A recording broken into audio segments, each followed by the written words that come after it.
Nonetheless, she called the police to report it, and the text that he sent shortly after that, which was to tell her that her tags are expired on her license plate. Oh my God, are they? Which, yes, they are. Oh God.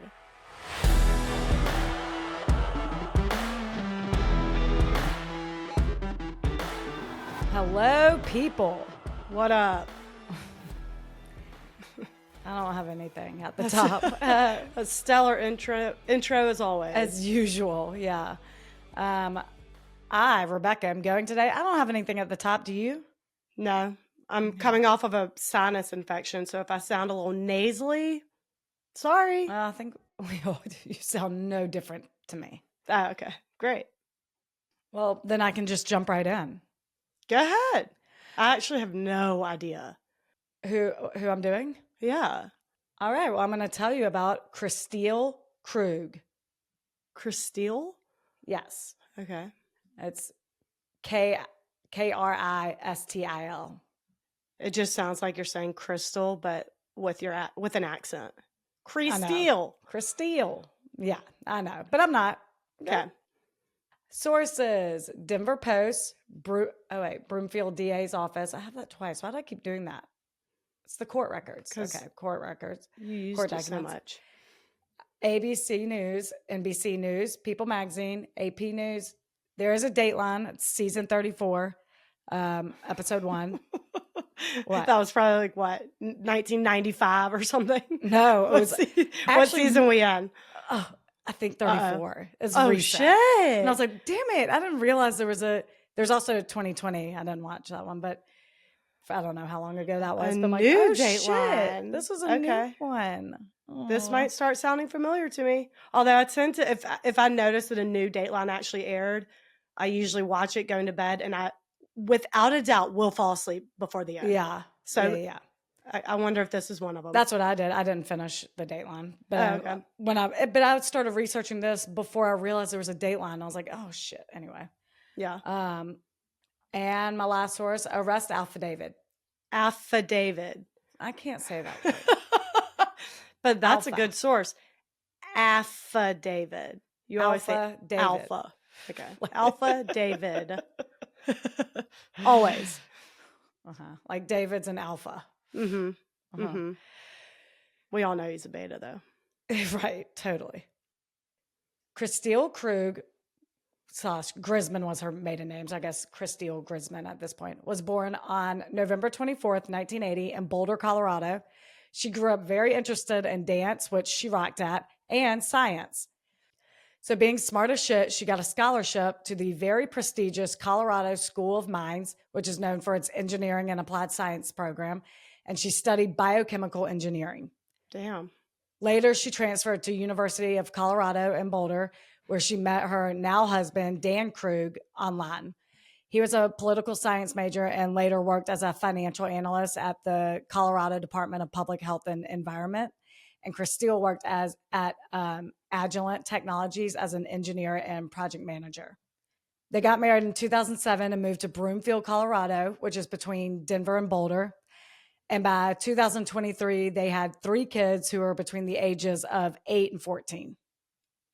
In September 2023, Dan was pulling into his garage, which was already open, and he saw a man wearing blue jeans and a gray shirt run out and away from the house. He didn't recognize the man, but honestly didn't get a great look at him before he took off and disappeared behind the neighbor's house. But his kids were home alone. So after making sure they were okay, which they were, they didn't even realize anyone was in there. What? No. Shit. But Dan saw shit shuffled around, so he called the cops. Mm-hmm. He was confident he closed the garage door when he left, but based on lack of forced entry, they're thinking he must not have. And it was just some random dude looking for something to steal.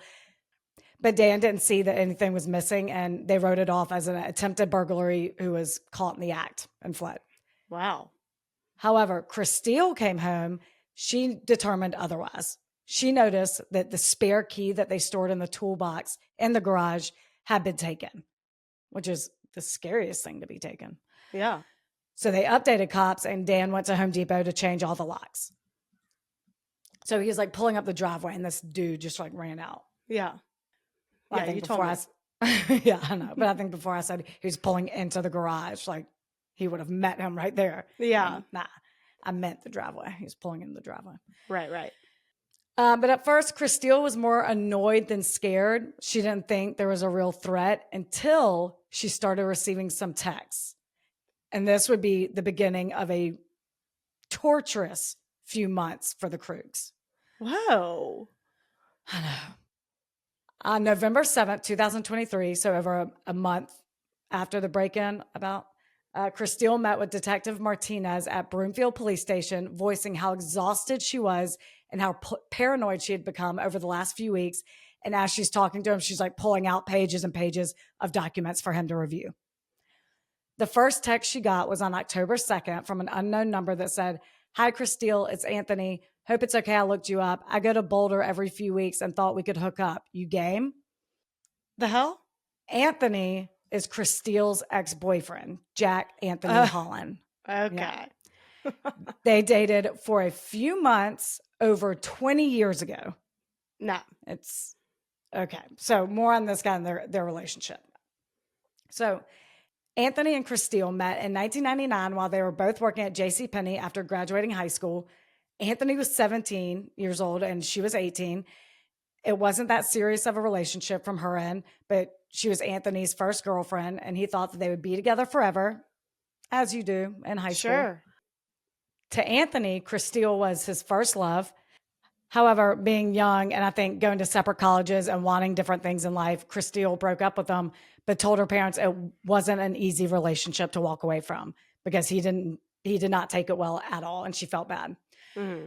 They both cried during the breakup. In fact, Anthony told people the only other time he cried that hard was when his mom died. Whoa. I know. I'm like, this is only for a few months. He's in it, man. Yeah. So about a year after the breakup is when Kristil met Dan, and she clearly moved on, but Anthony did not. To him, again, she was the one who got away. And after their breakup, he kind of spiraled. He partied and drank a ton, but eventually kind of straightened out and went back to school, focused on work, whatever. But he often thought about Kristil, especially when he was drunk. He dated other women, but none of them compared to her. And the reason we know that is because he would reach out and tell Kristil all of this. He contacted her every few years, and at times he suggested they start something up. Like in 2002, I think was the first time he reached out to her, I believe via email. And it started off fine, very cordial, like, "Hey, how are you?" Then quickly followed up with, "Let's get together." And she responded, "No." Ooh. And he, ouch. And this particular message, he repeated, "Let's get together," which is so weird to just ignore someone's response and send the exact same text or email. Right. But she told him she had a very serious boyfriend that she was living with. So she's uninterested. Remember, this is like 2002, I said. Yeah. That's Dan? What's her Yeah, what's his so name? that's Dan. Yeah. Okay. And in response to that, he said, "Screw your boyfriend," to which she just never responded. So She's little, like, I am. That's the thing. That's the whole Sucker. thing. That's why I cannot talk to you anymore. Right. So, little snide, immature comments like that. Mm-hmm. A few years later, and then it'd be crickets. And then a few years later, same thing. It would start as a cordial message. Then it turns into dredging up the relationship. It kind of reminds me of Teddy from Brooklyn Nine-Nine, who proposes to Amy every time he sees her. Like it's small talk, and then he abruptly gets down on one knee. That poor bastard. That poor bastard. Oh. She never said yes, not once. Not So one good. of my ex-boyfriends is obsessed with me like this. I know, whatever. me neither. I guess we'll look past Or it. that you know of. Well, no one reaches out. No, yeah. But from afar, you never know. You don't have ex-boyfriends. I know. Like people for like 10 Have years at a two. time. One You're has two, passed. One has passed away, and one is your husband downstairs. So yeah, just go ask if he's obsessed with you. he is. So again, a few years later, same thing would happen. She even made a point to note that her kids were her Facebook profile picture, and yet he still DM'd her suggesting they get back together or at least hook up, which is like, she's like, "What? No, I have a family now. Buzz off." And that was essentially her only response to him, a big fat rejection. Then she would never respond again until his next attempt. So it's happened like 2002, 2005 or 6 or something, 2010, 2016. It's just like Exhausting. very random. Mhm. Yeah. In 2016, he told her that their relationship was like the Notebook and that they would end up together. I know. It's just ridiculous. It's ridiculous. At first, Kristil responded to say she's uninterested, but this one felt weirder. It made her more uncomfortable. So she just blocked him. And that was the last she heard from him. At some point around 2020, she deleted Facebook altogether for unrelated reasons, I think. So he couldn't DM her even if he tried. So it was crickets for about 7 years until October 2023, when she got that text about how he often traveled to Boulder for work and asking if she wanted to hook up. She didn't respond. And within 24 hours, things escalated. Oh. The next day, Kristil received another text that said, "Are you there? You should say yes when I offer a pity fuck. However, saw your pics and you got fat." Oh, excuse me. I know. "I bet your loser husband won't fuck your fat cunt, you dumb cunt. You should kill yourself. Don't waste my time." She's not. What? She's not taking up any of your time, actually. Wow. That really escalated. And she said, like, back in the day, like the 2000s, when he initially did this for the first, few years after breakup, his messages would turn rude like that. But I don't know, to that extreme. Like rude. Then he would turn into snide little stupid remarks. But I'm like, that is, wow. Escalated pretty quickly. Cuts deep. Yeah. On October 31st, 2023, Kristil received an email from him. Literally did nothing to hide his email. It's aholland at gmail at dipshit.com. Yeah. And in it is a picture of Dan getting into his car at work. And the email said, "This your husband? Drives like a slow old lady." Whoa. Weird burn. Weird burn. But what? Like Good. A current, like day of, like this is from today. Oh, yes. And they know that because there's snow on the background. There's snow, and it drives like an old lady. That's the stupidest insult I've ever heard. How dare you? You can call me fat. You can call me How dare you? How dare you say my husband drives responsibly? Like, good. He has 3 kids. I don't want him driving like a maniac. Your pussy husband drives the speed limit in the snow through residential neighborhoods like a little bitch. She's like, okay. He respects the signs that say "drive like your kids live here." Right. Like an asshole. Ew. You want to be with that little pussy? Oh my God. Then it says, "Can't believe you want to suck his dick, but not mine. Ew. He needs to drive safe. Don't want a clear rubber hose in his tailpipe." Ooh. And this is when she remembered something that happened over a month prior. Around the time of that break-in. Yeah. She was at one of her kids' games or some sort of activity for her kids when she noticed a clear polyvinyl tube coming from underneath her car. What? She pulled it, but this was before the first text. So she didn't think they were related. She did. Okay. Yeah. She pulled it and saw it was routed up a drain that led to the underside of her trunk where the spare tire is.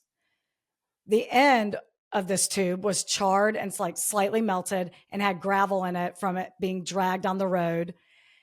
And it easily came out when she pulled it. So, and honestly, she didn't think anything of it at the time because this was, again, before the first text. And she really didn't think it was related to that break-in where they didn't really steal anything but a spare key, which I guess is very scary. Yes. Yeah. This is very alarming, but okay. But now that this guy's mentioning a clear rubber hose, she's thinking, oh shit. And she goes to a service station to get her oil changed. Which I'm like, I need to do that. Yeah, might as well. But also to ask about what that could have been, because this is now. What was it linked to? So it's connected under her car, and then what's it going to? It goes through a drain. It goes. Oh. It was like up through a drain that like ended up in her spare tire thing. Oh. Yeah. So she asked him about it. She asked the service station about it. And the guy said that the drain it was coming out of should have had a drain plug and no clear tubing should be in the wheel well at all. Now, I don't know what the fuck he's I was talking about to about. say, I need a drawing. I have no I idea. don't know dick about cars. So There you let me go. if you have any follow-up questions, I'll save you time. I don't know. Don't know. I do know that it was put there manually, that clear hose in Kristil's car. I would imagine. That's the only thing that I can confirm with that. Of course, yes. So he was like, no, that's not supposed to be there. I don't know what that is. So now Dan's pissed. At first, he really didn't think anything of this. Some loser trying to scare his wife behind a computer. But now there's proof he's actually been following both of them. He's either going to beat his ass or she can go to the police. So Kristil opted for option B and sets up a meeting with Detective Martinez. She presented, that's where we are. That's where she came in, November 7th or whatever. Right. She presented all of this information to him and what she called a stalker log. And it included everything, a timeline of when she and Anthony dated, the last time she saw him in person, which was spring 2001. All of the texts and Facebook messages over the years, even the ones from like back in 2010 where she wasn't at all threatened by him, but she wanted the cops to have everything. So she dug everything up. The dick pics he's been sending. I forgot to mention that he's been sending dick pics. Cute. And she put all this information into a table format with dates, times, locations, her feelings about it, actions taken. It's very smart. Very organized, yeah. Yeah. She's walking Detective Martinez through it, like each little box, and he's very impressed. He even interrupts her and is like, how did you know to do this? And she's like, do what? I've always heard that that's very smart to document shit. Oh, and it's very organized and detailed grid because I'm engineering the shit out of this thing. Yeah.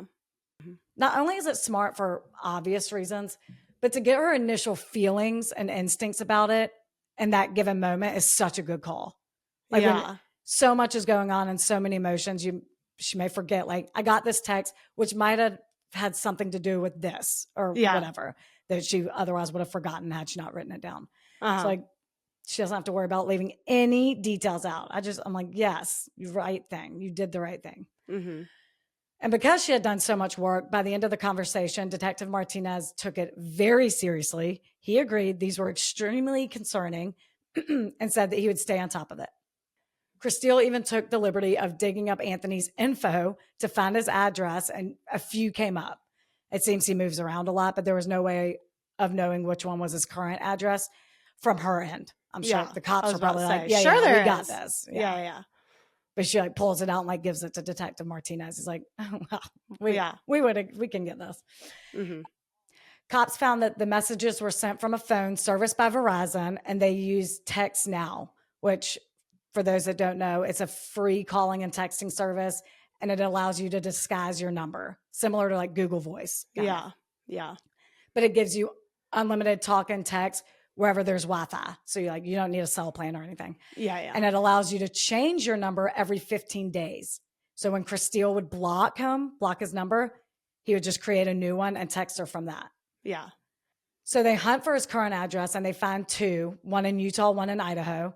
However, due diligence is to get digital evidence before contacting and involving other jurisdictions. So Detective Martinez had to first get a search warrant for Verizon, Text Now, and Google, which took forever. Oh, yeah. Actually, Google was the only one to respond at all. And it was several weeks later. And it was only to tell Broomfield police that there was a typo and the request for digital records had to be resubmitted. Oh, wait, the others didn't respond? No. Excuse me. Yeah, I know. We get there. Oh, okay. We'll get into that a little bit. So in the meantime, Kristil hired a PI and told her immediate family about all of this and asked her stepsister, Jenna, who is an attorney, to help her get a restraining order so that her PI could serve it to Anthony. But I don't think the restraining order ever went through, at least not this early on. Okay. It didn't. While police waited for a response to the search warrants, things took a turn. And on November 9th, she received a text that said, "Saw you at the dentist. I like clean teeth for my cock." Ew. I know. It's always about the fellatio. It's disgusting. Very sexually aggressive. Yeah. You got so horny in my car. First of all, you like teeth I know. I'm like, why do you like Ew, teeth you do? at all? Yeah, sick. You're crazy. Ew, that is so. Ew. And then it says, you got so horny in my car, so I nutted on yours. See you soon. This I is don't too know. much. I know. I don't know if he's referring to a sexual encounter they had back in 99. Because that one Okay. doesn't make sense to me. I don't. Okay. Unless, She got horny in his. Well, I don't. well, yeah, that makes no sense. But he said, so I nutted in yours. Oh, yeah. Like, is there a, did he No. So jizz yeah, in her she car? did. No. When she was done at the dentist, there was nothing on her car that she could. No Okay. sperm she saw. Okay. Nonetheless, she called the police to report it, and the text that he sent shortly after that, which was to tell her that her tags are expired on her license plate. Oh my Which is God, are they? Which, yes, they are. Oh God. Creepy. For some reason, more creepy than seeing her at the dentist. I don't know No, why. that's No, all bad. It's equally creepy. But like for some reason, that one, I'm like, oh God, maybe You because really like, were there. You were really close. Yeah, yeah. You're really close to my car. Yeah. Like, I don't know. Yeah. I guess because like the dentist is at least a public, very public. I don't know. It's all bad. It's all all bad. bad. But that is, I was like, ooh, I gave a shiver. Cops put her car on a lift to make sure there wasn't a tracker on it, and there wasn't. So she takes it upon herself to tell every family member where she is, where she's going, what the guy looks like.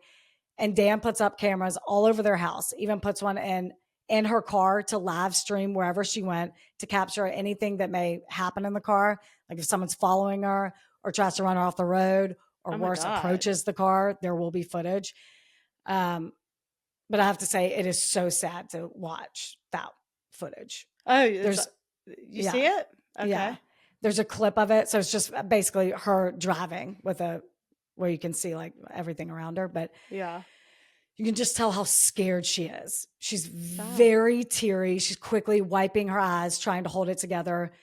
But she's hyper aware, looking left and right constantly. She's like shifting. It's so sad. yeah. And like, I've never met her, obviously, but based on her interview with Detective Martinez, from like where she was very matter of fact, in control, clear minded, to this, I'm like, oh, you're like a shell of yourself. Yeah. You can like tell. Mhm. It's sad. Yeah. So Dan told Detective Martinez that seeing this made him feel like he was doing a shitty job of protecting his wife. So they got Kristil a gun, which is on her at all times, even at home. She became trained in firearms and even got this special purse that had a concealed pocket for it. But the first time she went to the gun range, she just sat in the parking lot and sobbed. Oh. I know. She hated the idea of using it or having to potentially use it. Yeah. It's a big old mind fuck when you're Mhm. constantly being watched, followed, and threatened. My God. Yeah. She also reads books that detectives gave her about how to protect herself. She took self-defense classes. And when Dan couldn't go with her somewhere, she would set up a buddy system whenever possible so she would never be alone. Like she did everything right. Yeah. November 13th, she got a text. I assume after she went to a restaurant or maybe a date night, but I couldn't find confirmation of that. But it said, admit that no one has satisfied you since me. I see you flirting with waiters, almost begging for sex, licking your lips with your tits out. Don't know how many fuckboys you got, but I'll save you. I know he's keeping us apart. You don't belong in that big house. You belong with me. He then says he can easily walk by the R word security guard at Dan's office and tells Kristil to just give him the word and it's done. Then he'll randomly switch and tell her like he'll treat her right and gets back on the spiel of pretending to be the guy that she liked so many years ago. All this so many. So decades ago, really. so many. And I said that she liked so many years ago because it wasn't love. It's just a high school relationship. 18 years old. She wrote your name on her notebook once. I mean, chill.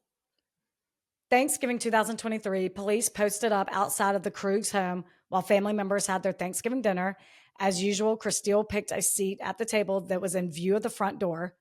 Mm-hmm. Her entire family said she had become very paranoid. So they're talking about it. And she mentions wanting to keep this entire situation between close friends and family.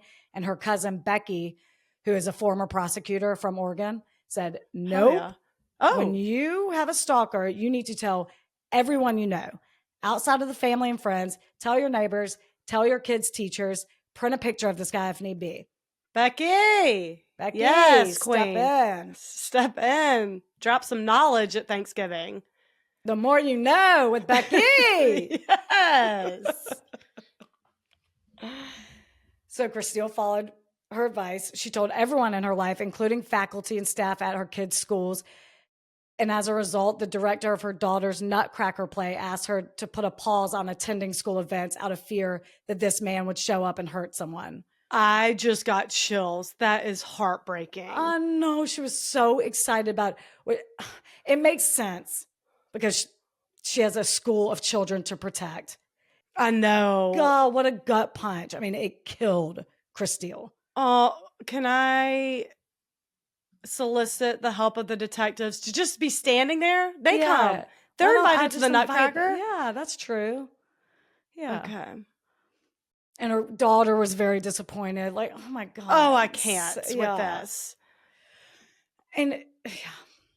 Solicit the help, enlist the help, whatever.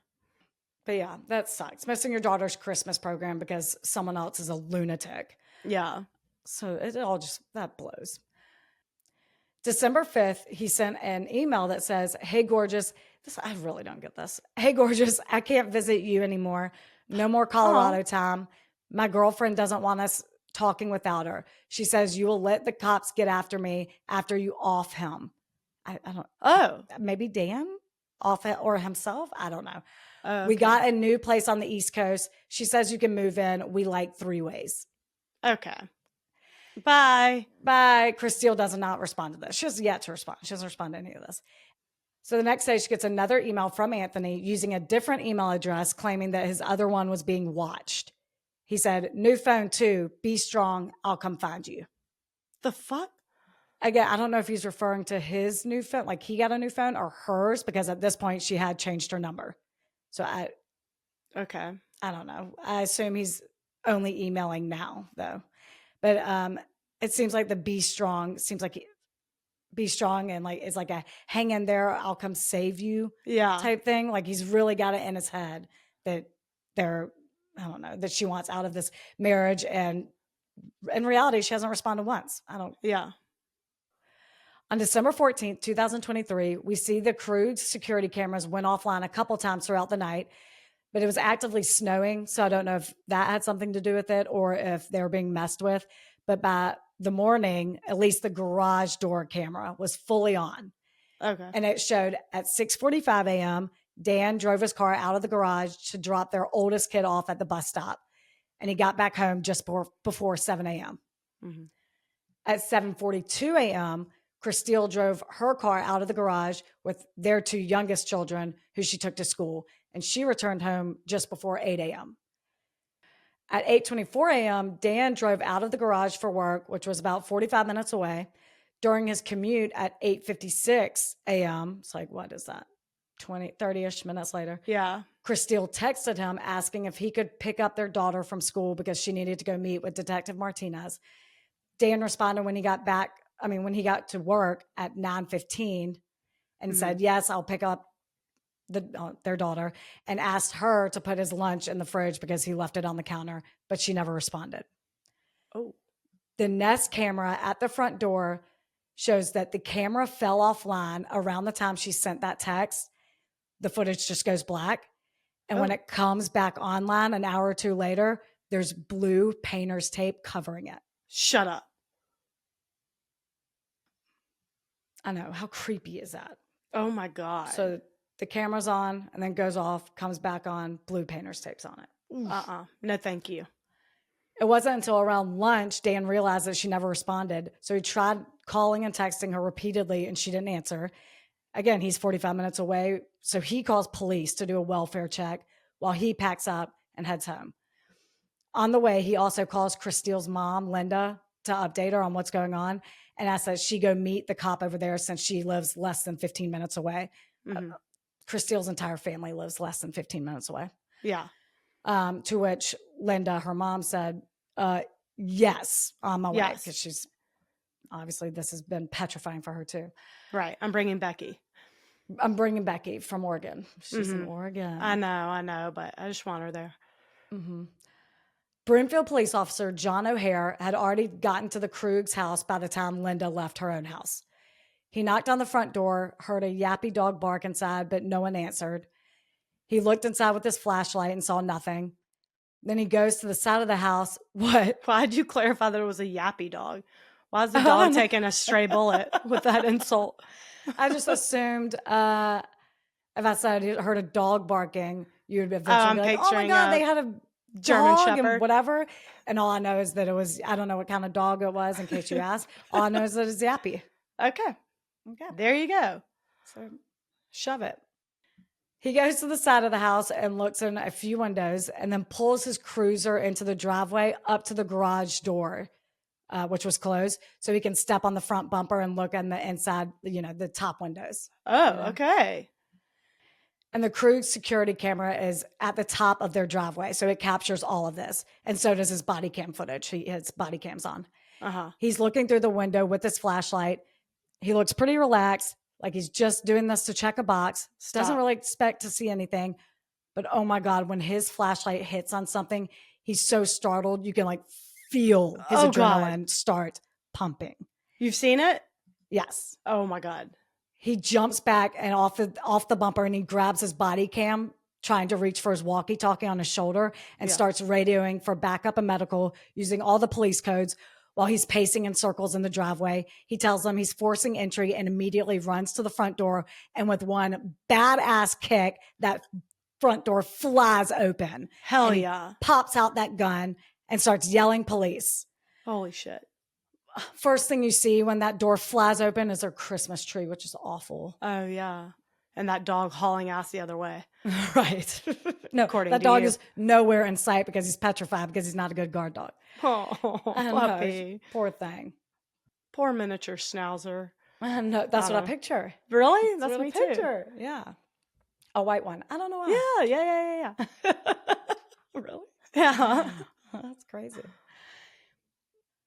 So he runs towards the garage, and Kristil's lying on the garage floor at the bottom of the 3 steps that lead into the house, as if she was just walking out to her car. Yeah. She was in a pool of blood, particularly coming from the right side of her head, and there was a huge amount of blood on the wall just above her head. And right next to her was her special purse concealing her gun. Oh, shit. You can hear Officer O'Hare whispering to himself, like, oh shit, holy shit, because his body cam's still on. And then he immediately drops to the ground, and you can see him start chest compressions as he calls out updates on his radio. Oh, God. He ended up doing 500 chest compressions before backup even got there. Holy shit. Oh. He knows when medical's pulling up, so he opens the garage door, still performing CPR, and it was right at this horrifying moment that Linda, Kristil's mom, walks up the driveway. Again, all on footage. Yeah. She sees the garage door opening and walks right up to it and bends down like she's going to go under before it gets all the way up, and immediately jumps back when she sees her daughter's brutally beaten body on the ground. It's so raw. Oh my God. O'Hare yells not to come in there, and she takes a few steps back. She grabs her face in horror. Oh, Linda. And she looks around like she doesn't know what to do. And now there's several first responders coming up the driveway, and reality sets in. And another cop kind of guides her towards the street, telling her that she needs to stand near the front of the house. And it's immediate panic. She just starts sobbing, begging for them to tell her that Kristil's okay. Oh. Then she pulls out her phone, I assume, to call her husband and stepdaughter, who also rush over there.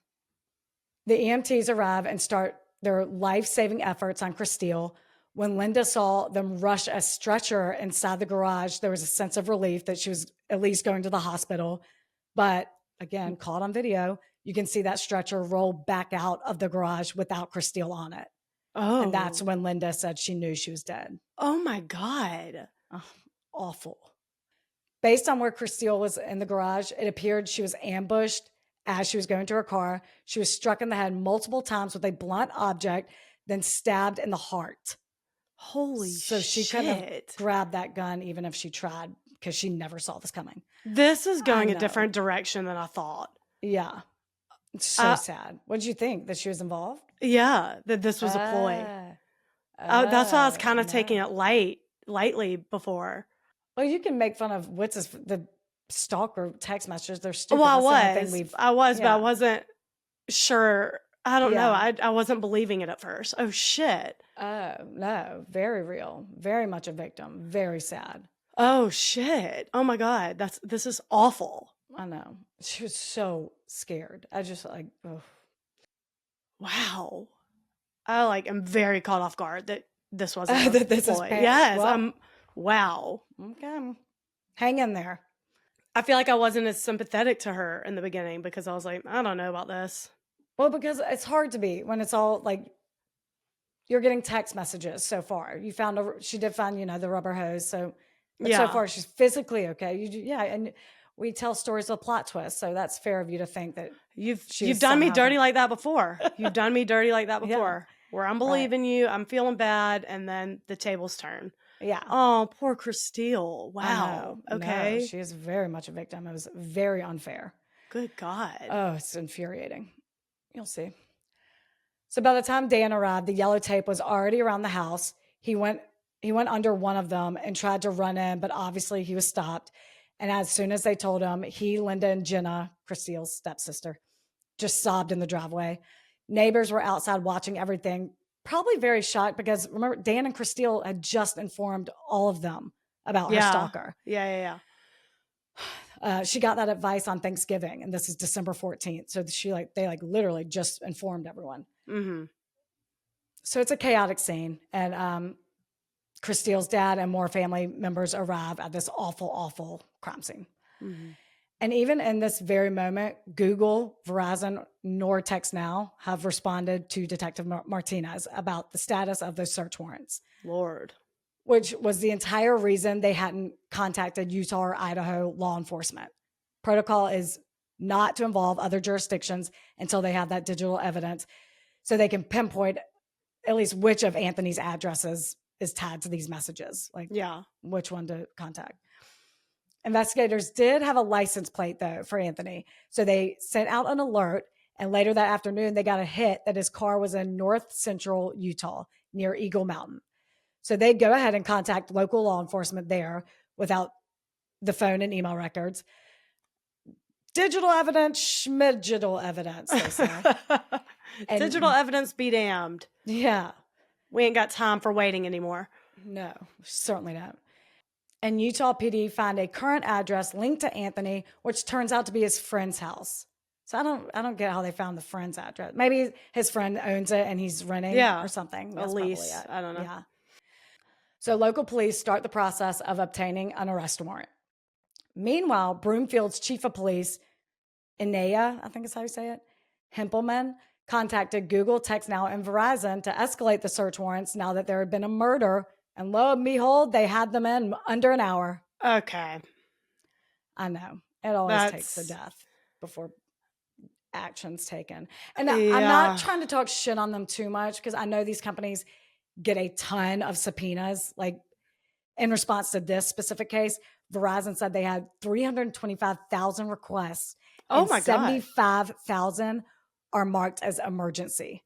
Holy shit. So that's a lot. That's annually. So it's a lot. They get thousands and thousands a month.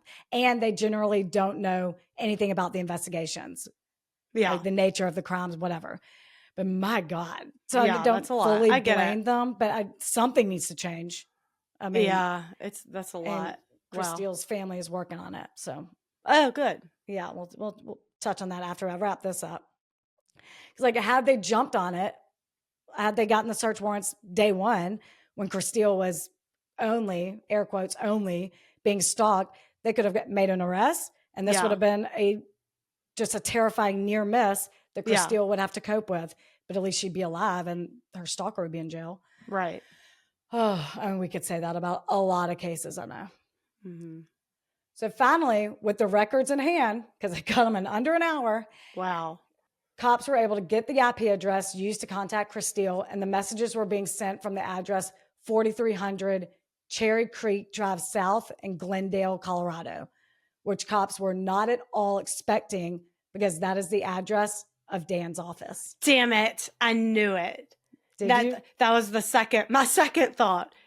When I realized that she was actually murdered, I was like, Dan's behind this. Holy shit. Not Anthony. So he, wow, really went to the vault and dug up an old boyfriend and was like, I guess I'll just frame this guy.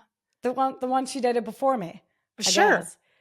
Wow. I mean, I guess anyone else, a guy from town that seems to be friendly. Like, you just really...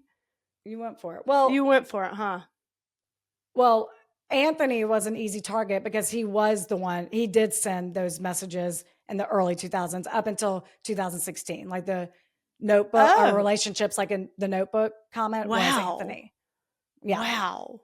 He actually would do that every few years. Yeah. Oh, Dan just saw an opportunity. Sure did.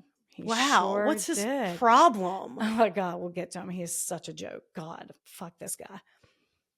Okay. So once they discovered that the IP address came from Dan's office, Dan's already at the police station as this information came in. Obviously, his wife was just murdered. Sure. So they confront him with it and say, like, hey, that Gmail account that sent all those threatening emails, including the picture of you getting into your car, all originated through an IP address from your own office. And he said there's public Wi-Fi access throughout the entire building. They literally have the password in every single room. So I guess he's insinuating that Stalker Anthony somehow got into his office building and decided to use a meeting room to send all these clearly creepy ass texts and emails. The picture, like, what? The picture of Dan getting into his car, was there like a tripod set up? Oh my like God, an influencer. Thank you. Oh my God. Oh, yes. I'm so excited. Oh my God, I'm so excited. I can't wait to dig into the evidence against Dan. I should have known from that insult. He drives too slow. I'm like, he gave himself that insult. Right. He went light on himself. He went light on himself. Oh my God, you're right. He's like, sometimes he's too nice to people. His hair looks too good. Yeah. How'd he get so fit? Asshole. So yeah, Dan's insinuating that Anthony opted for Colorado Department of Public Health to do his emails and over going to a Starbucks or something. But the thing is, they've already gone to Anthony's house by this point. Those local officers went to that friend's address. They knocked on the door, warrant in hand, but very soon realized it was impossible for him to do this. First of all, Eagle Mountain is 8 hours away from Broomfield, an 8-hour drive. Yes, he could have hired someone to do it, but that is very unlikely for a stalker to do. It's very personal. They want to be the ones to get their hands on the victim. Yeah. So it's not, that's unlikely. So when cops get there, they ask Anthony if he knows Kristil, and he says, yes, that was my first girlfriend. And in his mind, he's thinking, shit, did that DM I sent in 2016 about starting up an affair and being like the Notebook cross a legal line of some sort? Oh my God. No, dear. No, sweetie. No. I mean, we're not great. We don't love it. Great. But not illegal. And they're not here, 7 years later? Right. We're not here for a DM you drunkenly sent 7 years ago. We're here because someone's framing you for murder. Can you imagine? You're like, no. Excuse me? Right. But they don't tell them that. They only ask questions like that. Like, do you know Kristil? Yes. Have you been in contact with her lately? No. When was the last time you were in contact with her? 2016. Wow. Do you know Dan Krug? No. He's like, it's just, and then they say, okay, there's a warrant for stalking, and I'm just going to give you the police officer's number, and we're going to leave. Oh, yeah. Like, you didn't do this. Yeah. Wow. Because they were like, where were you today? They asked where he went today. He said he was at Kohl's with his wife, and even gives them a receipt to prove it. And they're like, peace out, Anthony. Sorry to bother you. Yeah. Don't worry about this silly warrant. Some dude in Colorado is trying to frame you, though, so just heads up. No, I'm just kidding. They don't actually tell him that. Yeah. They tell him nothing. Right. So after Utah police tell Colorado police, I don't think Anthony's your guy. Nah. They rush their IP address search, and that's when they learn that Dan's an asshole and a shitty husband and father. The hell? After they confront him with all this and insinuate that he's involved, Dan gets all pissed off and says, "Oh, it's always the husband. You have your theory and it's wrong." Oh, Like, okay. more than a theory, son. Yeah. And if only there were body language experts in there, because he immediately tucked his legs underneath him and crossed his arms, like all nervous. Ooh. He started to explain that he and Kristil were going through some issues and he thinks Kristil was having an affair. She kept leaving the house early, coming home late. So Dan wondered if Kristil's new partner killed her. Yeah, maybe. Is it a coworker? Maybe. Except why would her new boyfriend kill her and not you? Like, Yeah. you're the one in the way. So Right. thanks, but no thanks. And this is when Dan wises up and invokes his right to an attorney. And they say, sure, but we're going to need your clothes and phone first. So they collect those and send Dan on his way. And when he's leaving, he turns to Detective Martinez and said, find the fucker who did this. I don't care if you capture him. I don't care if you kill him. Find him. Already have. We already did. Closed the door. Dude. Yeah. Rest easy, Dan. Yeah. We know exactly who did this, as he's like leading him to a mirror. Yeah. The one-way mirror. Yeah. See? After he leaves, Dan goes to meet Kristil's family, who were all gathered, I think, at her parents' house. It's like being shocked from this tragedy, trying to make sense of it all. Mm-hmm. Investigators haven't had a chance to share the latest update with them, obviously. So they have no idea the IP address traced back to Dan. So they let him in with arms wide open. Yeah. And the first thing he does when he enters in this very somber, sad room is ask Jenna, Kristil's stepsister, who's the attorney, to help him find a lawyer because, as he stated, it's always the husband. Oh. Like, eye roll. You know how it is, Jenna. Oh, yeah. Always Jenna's the spouse, like, blah, blah. Jenna's like, yeah. not my priority right now. I know. I couldn't care. Find your own damn lawyer. Yeah. Even if you're innocent, let's maybe not put her grieving family to work just yet. Yeah. Maybe this one time. Give it a minute. Yeah. Call your own damn attorney for legal advice or help with counsel. Mm-hmm. Jenna has her mourning sister hat on today. Right. Not her lawyer hat. Buzz right. off. So investigators bring Kristil's family in, and it turns out Kristil confided in her parents that she and Dan would likely get divorced. Dan was controlling, he's arrogant, everything's on his terms, and she's over it.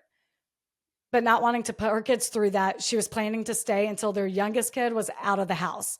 Mm-hmm. That kid wasn't even 10 at that point. Oh, so man, yeah. After a while, she said, never mind, I can't wait that long, I'm done with them, and started the process of separating their bank accounts. Mm-hmm.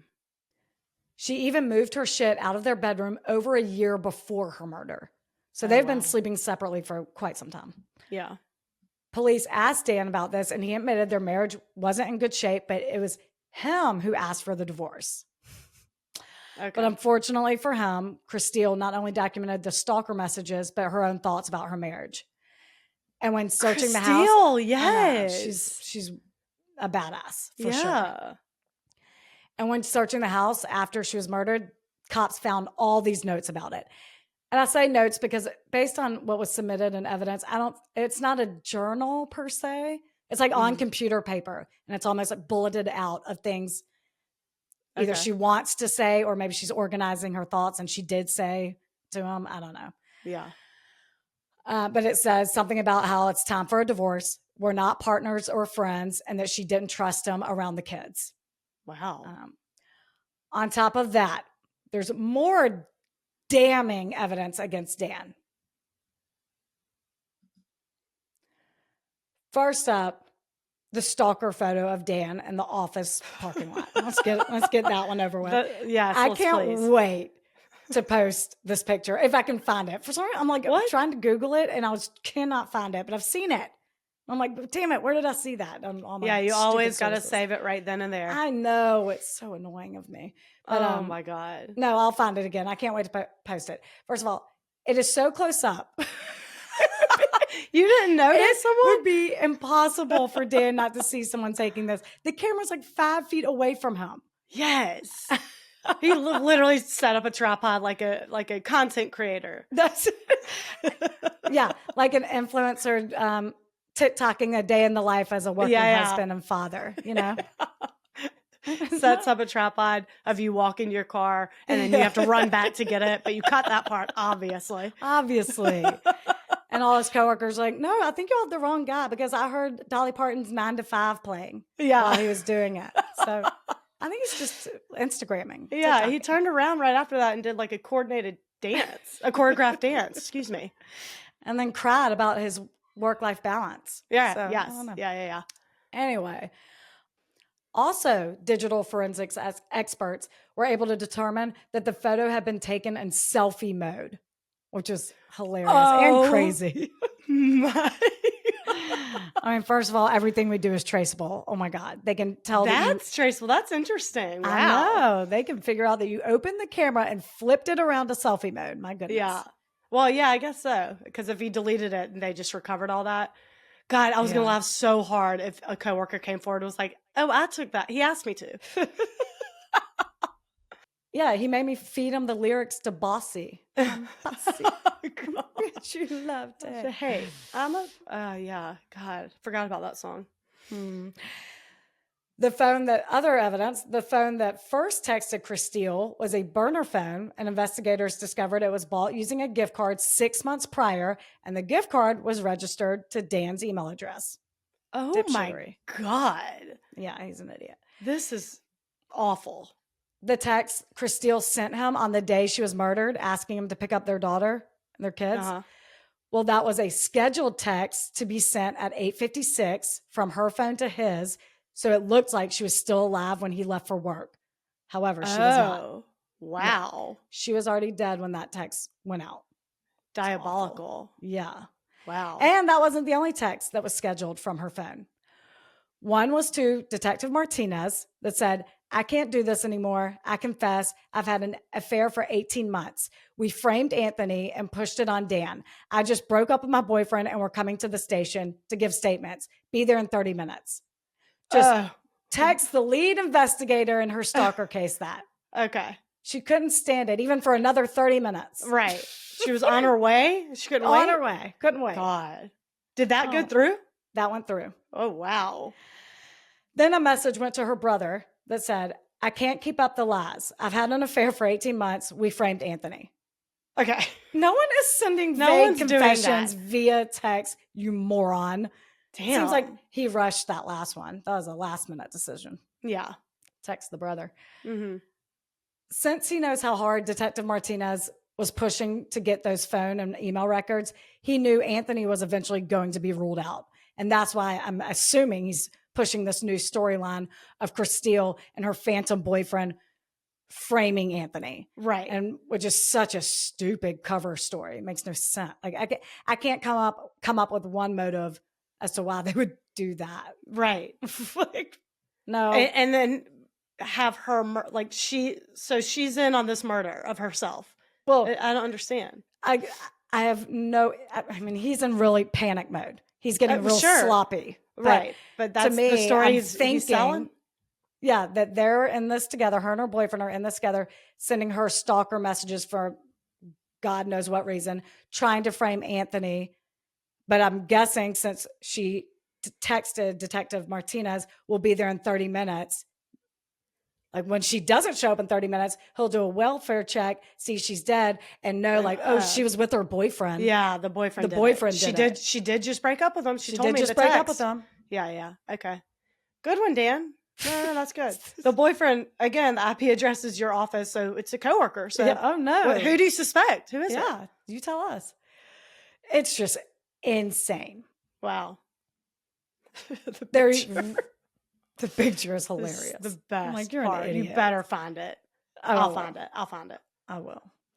They re-interviewed Kristil's family, and Linda said that during the peak of the stalker messages, she checked in on Dan to see how he's doing. And he rolled his eyes and said he was fine and that Kristil was just making a big deal out of this. He also told her sister Jenna that he thought Kristil was blowing this entire thing out of proportion. Oh. Bitches be crazy. Of course, isn't that right, Dan? Kristil is so dramatic. So you have a dude you haven't seen in 20 years suddenly messaging you and sending you pictures of your own home and your family members threatening your life. Your car tag's expired, so he was definitely at the dentist's office that day. You know. Stop overreacting. Ugh. Dan, you're disgusting. I know, he infuriates me.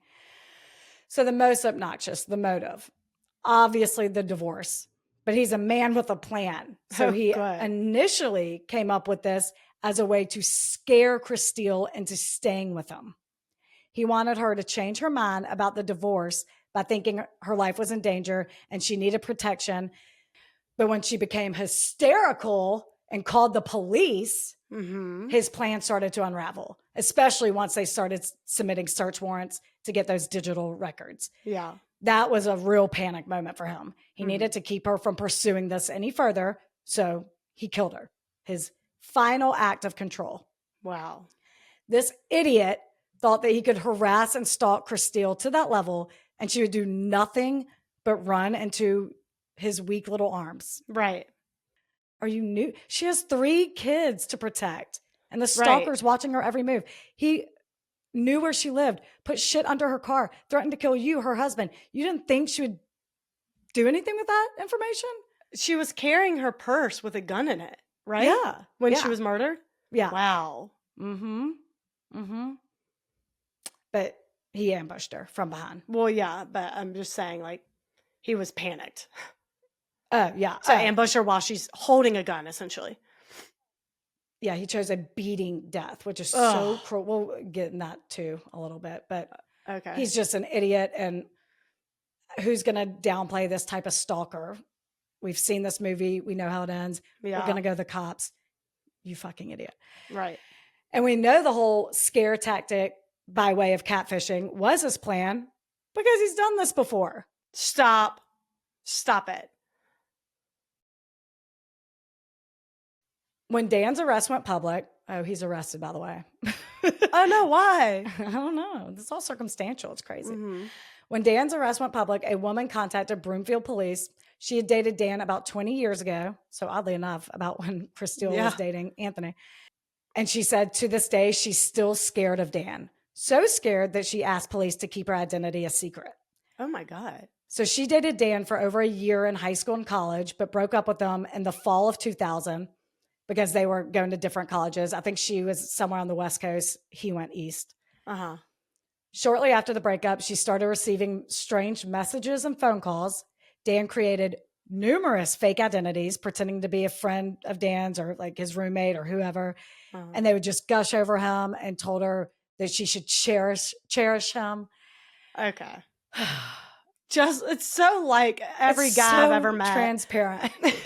So easy. To figure out, you idiot. It would take one phone call for me to be like, who is this? Right. No.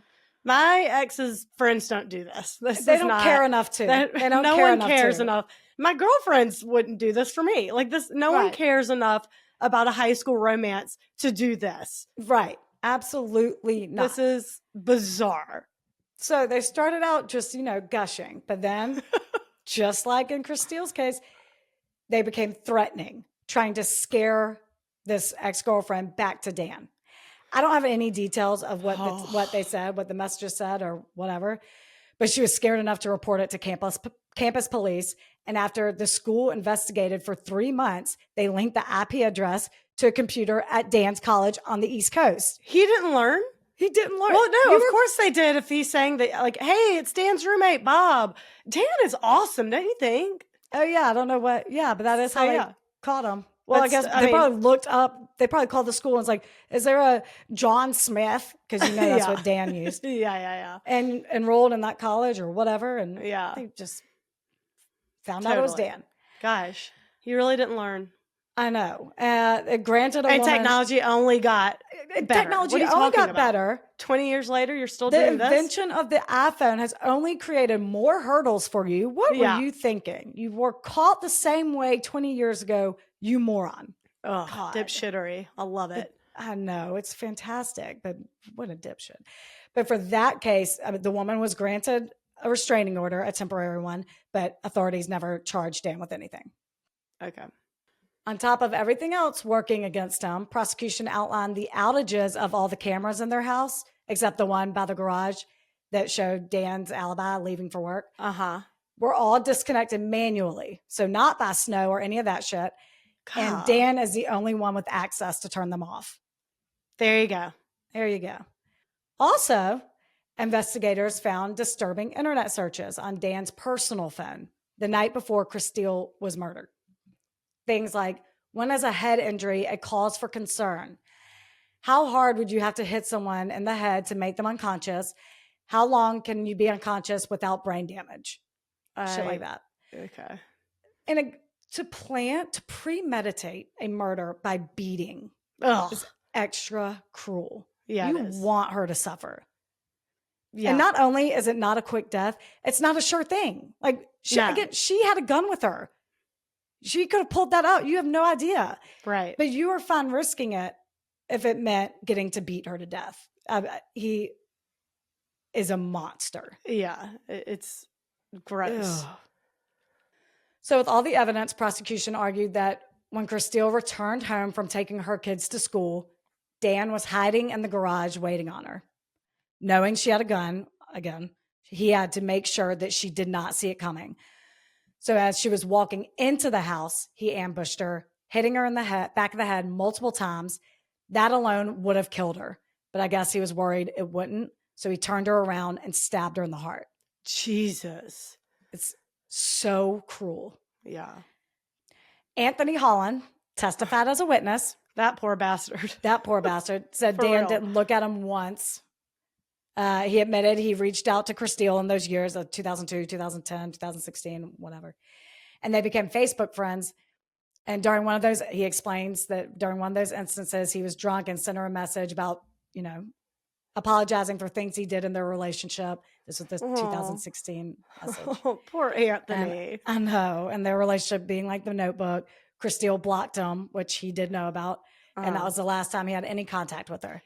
He was like, I crossed the line. She responded by blocking me and I backed off. And I'm a normal. I'm a normie. Normie over here. Golly, poor Anthony. Heard, backed off. Yeah. Don't come dragging my name. Yeah, no shit. He says he's never even met Dan, never even seen him before him testifying. He had no idea where they lived, nor did he have Kristil's contact information, like her up-to-date one, her current one. So, no, not me, bro. Sorry. Defense argued some unknown DNA on Kristil's neck. It doesn't matter. I don't even know. Give me a break. I don't. Sorry. No, that's it. Okay. And the jury finds him guilty, obviously. Duh. He is sentenced to life in prison. Good. With the help of Kristil's cousin, Becky, the prosecutor. Becky's back. They want to change the speed at which communication companies respond to investigations, arguing that had Verizon and the other two companies responded to the warrants quicker, Kristil may still be alive today. Yeah. Probably, yeah. Definitely. The family has now sponsored legislation asking communication companies to respond warrants related to stalking cases within 48 hours. And it's going to be called Kristil's Law. Really? Well, it hasn't. It's early stages. Okay. How are they going to do that with 75,000 requests marked urgent? They said, they argue clearly it's not impossible considering all three of those companies responded within the hour after Kristil was killed. Yeah. That said, they do have hundreds of thousands of requests. And I don't know which ones they don't know which ones are on the brink of murder. So Google, yeah, I know there's a lot of privacy red tape, obviously, on their end. They can't just be giving out any records willy-nilly. But if there's a subpoena, like, it should be just automated then. Like, right. If it's a subpoena, you have to. Right. It would have to if they have a warrant, whatever they had. That information would, have to start with the police. It's beyond a request. It's a requirement. Like, yeah. Like the level of danger or whatever. Yeah. Well, yeah. I don't know. But I mean, even with that, all 75,000 marked urgent could be easily like, yes, this is potentially a murder coming. But yeah. Well, or how they prioritize. Like, okay, so Google and Verizon reported that those requests aren't prioritized based on stalking. Google's are prioritized based on, they said is a number of factors, no specifics on what they are. And Verizon's policy is first in, first out. So they go in order they receive them, which feels like a dumb way to go about it. Yeah. I don't know what the process should be, but I know it definitely shouldn't be that. Yeah. Or maybe like a rating system, like 1 through 5, 5 being most dangerous. Like active restraining orders are being, active restraining orders are being violated. Okay. Physical harm has come into play. A kid's involved, maybe. A kid's involved or something. And one being, Kendra, what's her fat face? I don't remember. Like not like very scary, very, because she was suicidal, Lauren. A kid What's involved. What's her last name? Lakari. I said Lakari. Oh, sorry. Kid involved though. Oh yeah, you're right. I shouldn't say. But there weren't threats of murder. There were, But she was a harm to herself for sure. Oh yeah, I can't even get into it. Yeah, so that's true. That's dangerous. See, it's hard. It would be very, very hard. But they could figure it out. Yeah, that's not our job. That's not why. Yeah, that's why I'm not in their positions. Yeah, it's tough. So Verizon and Google say they rely on law enforcement to communicate whether a case involves stalking or expedited priority, which it would have to start with law enforcement telling them. They would have to tell them like I don't know, either use like a rating system or tell them the details of the crime and so give me those fucking Sounds records. Scary, right? Yeah. As of late September 2025, so yesterday essentially, Becky was in the beginning stages of reaching out to lawmakers, victims' rights groups, and others to move this forward. The goal is to change the law through model legislation at the federal level that states can then adopt. So good for Becky. Good for her family. Good. I know. I hope there is some system put in place where, because it always ends up like that. It really would be hard, though. I mean, every law enforcement agency then would be calling saying, "Expedite. It's really dangerous." You never know, right? She never saw him either. Yeah. So like they could be like, I mean, he is a lunatic, but he's not approaching her. Right. I mean, she has not seen him with her into He's not even calling her. Yeah. So it'd be really hard. I get But that. it should be faster. That really could have saved her. I mean, honestly. I'm sure it could have saved a lot of people. Yeah. I just wonder, like, do they do a monthly inventory of those? Like, if they get like 10,000 a month, which I think was one of the stats, it's crazy. I'm like, do y'all just like maybe put a designated team on it and just every week or month just go through and say, I don't know. But again, if it's a subpoena or a warrant, they have no choice. Why is it just not automated? Oh, it's still like the status before the chief of police called and they got it in under an hour. The status was still pending in their system. They hadn't even read it except for Google, who happened to read it. And say, I know, but that's what I'm saying. Why do they even have to read it if it's a subpoena or warrant? It's required, no matter what. You don't have to read shit. You want it for this number? Here you go. Right. Automated. Boop. Anyway. To make sure they have the right. I don't know. They have to. I mean, I don't know. Someone knows, I'm sure. Someone's going to Don't come at us. It just seems like something that would be easy. In 2025, with companies like Google, Verizon, I mean, seems like there would be a better system in place. You would have to like give cops access to that. But then that's dangerous too. Yeah. No. Not all. Yeah. You don't want that. That's privacy infringement AF. Yeah. Anyway. Again, we're not in position. We'll see how that goes. We'll see how it goes. Good for her family. Something needs to be put in place for stalkers because, I know. My God, it's always when it's too late. Mm-hmm. So her kids do have a GoFundMe. That says that every dollar donated is to support the kids impacted by this tragedy with continuing access to therapy programs and activities that bring them joy and further healing and in securing their future. Oh, that's so nice. This GoFundMe was updated, I guess, when the dateline, I think that's when I realized there was a dateline in 2020 to it, because the last update was, we recently learned that Kristil's story would be featured on Dateline in 2020 this month. And I was like, oh, when was that? And it was September 17th. That's the latest update. Of this year. You're saying this year. Dateline and 2020. And 2020. Oh, okay. I was like, what? 5 years ago? Okay. No. I see. So did I not see this? GoFundMe is active. They have about $68,000 of the $250,000 goal. Oh, okay, so let's all donate for those kids. Okay, what is it? You go to GoFundMe and say support for the Krug children. Krug. Okay. Support for the Krug children. And the cover photo is Kristil. Oh, okay. And that is my awful story about Kristil Krug, who is mentally tortured for months, being stalked by her own husband. It's insane. It's insane. I see it.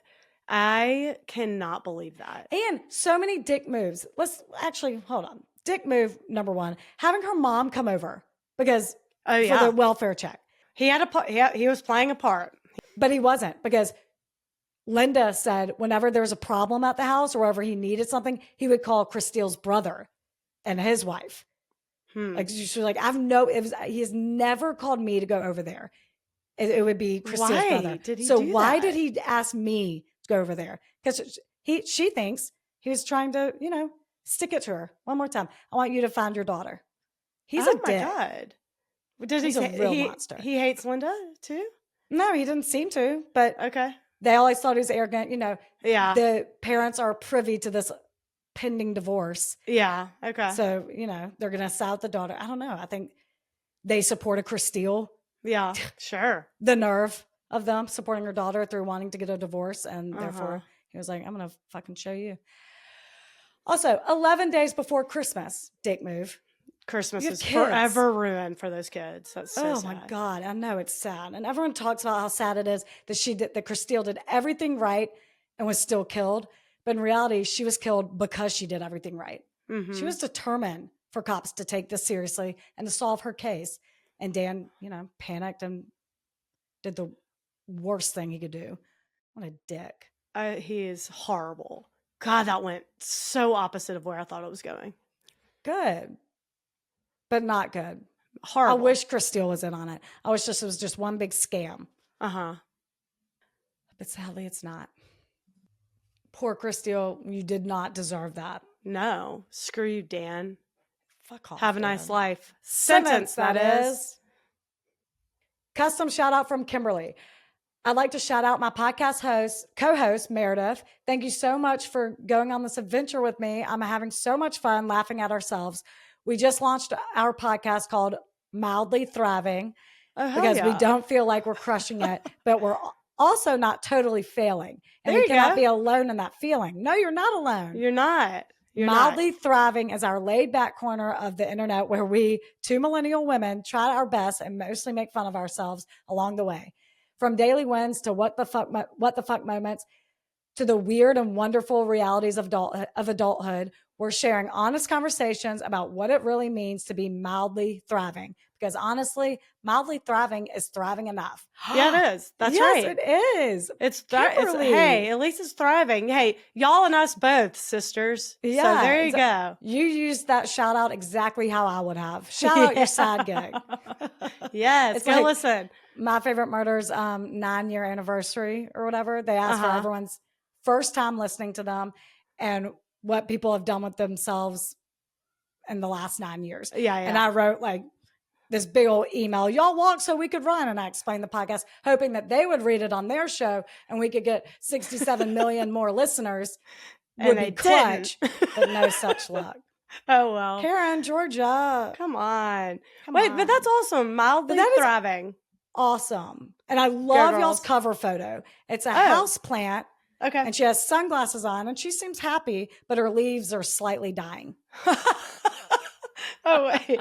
Sorry, I have a cough, but that is good stuff. I love that. Oh, my God. You nailed it. Mediocre podcast. That's what it says. That's great. Good for y'all. Y'all go. If you need a break from true crime, go listen. Go do that. That sounds great. Yeah. Patrons. Caroline, April, Bailey, Samantha, Aaron, Claire, Andrea, Katie, Emily, Janine's, I'm going to butcher these. Ashlinra, Gwen, Angela, Emily, Teha, Rebecca, Karina. That's actually Rebecca. It's your name. Can you imagine? All right. Rebecca. Yeah. That is a SHHHHH. Mm-hmm. I'm being shushed. Nicole, Emma, Thanks, guys. Thanks, y'all. The best. You're fantastic. And we love you so much. You are the best. People are the worst. Dan's the worst. Dan can suck it. Bye.